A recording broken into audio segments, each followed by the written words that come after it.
get out of here, tell me a little bit, Scars and Souvenirs. You guys have 13 songs on that album, but you got 8 singles so far. I know. I mean, that's just mind-blowing. Does that seem surreal to you? You know what? Not really, because for me, it's in this day and age, it's a singles market. You know, people download just the singles off of whatever. So when we were recording this record, we said, and it's never been any different than any of our other records, but we said, you know what? Let's really give every single song a single's worth of attention. There's no reason that we should only put all of our attention into 3 singles or 4 singles. Right. Let's make every single song in this record a song that the fans would want to download individually if that's what it took. And so we felt like we really had an album's worth of singles, like that we felt any one of the songs could really be a single. And I'm surprised that we have 8 singles, because I mean, just the amount of effort it takes from a label to push those kind of singles, all these different formats at radio. But we're the kind of band that we're never satisfied, stuffing ourselves into one genre, and we felt like after our first record we really opened ourselves up to some more mellow stuff. I mean, Alice in Chains is my favorite band, and they put out Sap and Jar of Flies, which were these really cool, mellow albums. It's cool as a band to be able to do everything that you want, right? And put yourself across a few genres of music. So we're really happy that we've been able to play rock radio, top 40 pop radio, because we feel like we have songs that fit all those formats. Right. We play a lot of your stuff on Mojo. So. Which is awesome, because it's great for us, because we start to see a lot of different kind of fans come out, and pop and top 40, they bring out a lot of the women, so we like that. You can't not like that. Yeah. So what did you think of the new Alice in Chains? I love it.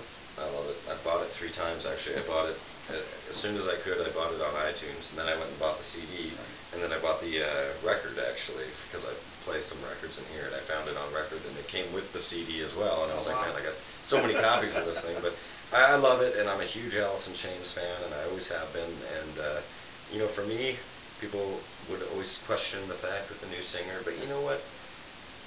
They did it right, because William was introduced with Jerry's solo stuff, playing some Alice in Chains songs, and I can never fault 3 guys like Jerry Cantrell, Sean Kinney, and Mike Inez for wanting to play together. I mean, those guys are like one of the best bands ever, so they should be writing new music, Speaking of new music, where are you guys at? Because now we're 2 years into Scars and Souvenirs. We haven't really started sitting down and jamming and writing stuff together. We're really one of those bands that puts 100% of the focus into the task at hand, which right now is supporting Scars and Souvenirs. And I feel like it's hard to sit there and write and also do all the stuff that you need to do. And I feel like the music is what suffers. You're trying to write music while you're doing all this other stuff, and how can you really be writing as good as when all you're doing is writing?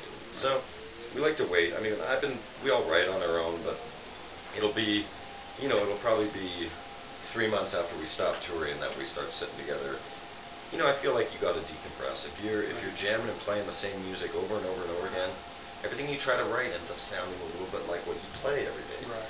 So you need to sort of get away from it, open your head up to let some new ideas flush in, and then start really writing. And that's what I feel works best for us, and that's how we've done every record, and that's how we did Scars and Souvenirs. And I think it's a system that works for us. It's best, in our opinions, to separate ourselves from what we've been doing and get into a writing mode. So when do you think fans will be expecting the new one?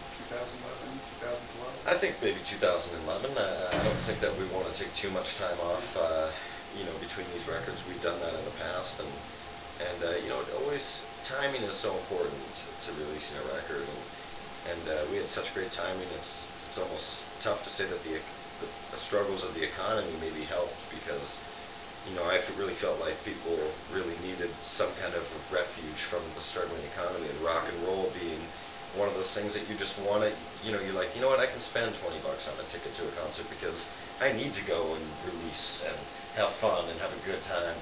And rock and roll was one of those things that I felt like our music was right at the time when it seemed to fit. So I think a lot of things were right time, right place kind of thing for Scars and Souvenirs. And the next record, you never know what's going to be happening in the world or with music, but we don't want to take too much time off. We had great success with this record, and We don't want to get forgotten. We want to come out, we want to give people a little bit of a breather. Since like you said, 8 singles, we don't want to make people sick of us. But we don't want to take too long. So, I think 2011 could be an accurate guess. Maybe, third quarter, something like that. You got any final words for our Mojo radio listeners and our Metalholic fans? Keep checking us out.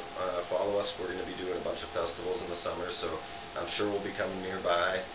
And thanks for supporting us. We've been one of those bands that's built a fan base by playing and playing and playing and meeting the fans, and we've got such a great group of fans. So we love these guys. Yeah. Exactly. I heard that was a dead show. I was talking to Chris Babbitt from Taking Dawn not too long ago. He's like, there was nobody there. Which show was that? The Pittsburgh one. Pittsburgh was the worst market, but I gotta tell you, like whether it's 5,000 or 50 people, people that come to the show, they're ready to rock. They have a good time. So, and you gotta put on the same show. I always find you put on a better show when there's less people because you're like it's more intimate. And plus, you feel like you're just having a good time. It feels like a house party or something almost, So, the Pittsburgh show was the lowest for sure, but you got to get everywhere, right? There you go. Well, Dave, I appreciate it. Hey, my pleasure. I'm looking forward to the show tonight.